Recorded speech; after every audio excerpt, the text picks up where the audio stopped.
राजा विक्रमादित्य और बेताल की कहानियों में से एक कहानी प्रस्तुत है।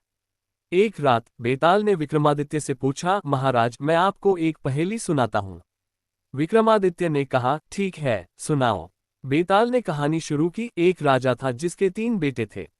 राजा ने अपने बड़े बेटे से कहा, तुम मेरे बाद राजा बनोगे, लेकिन तुम्हें एक काम करना होगा। तुम्हें एक नदी के पार जाकर एक रहस्यमयी फल लाना होगा।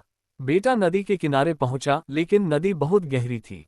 वह सोच में पड़ गया कि कैसे नदी पार करे।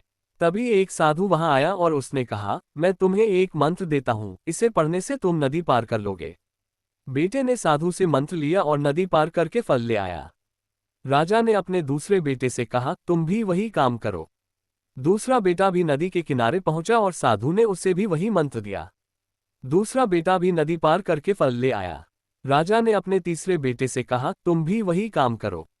तीसरा बेटा भी नदी के किनारे पहुंचा, लेकिन उसने साधु से कहा, मुझे मंत्र नहीं चाहिए, मैं खुद नदी पार करूंगा। उसने नदी में छलांग लगाए और तैरकर नदी पार की।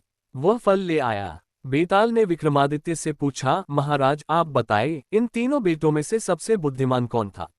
विक्रमादित्य ने कहा, तीसरा बेटा सबसे बुद्धिमान था, क्योंकि उसने खुद पर विश्वास किया और अपनी मेहनत से काम किया।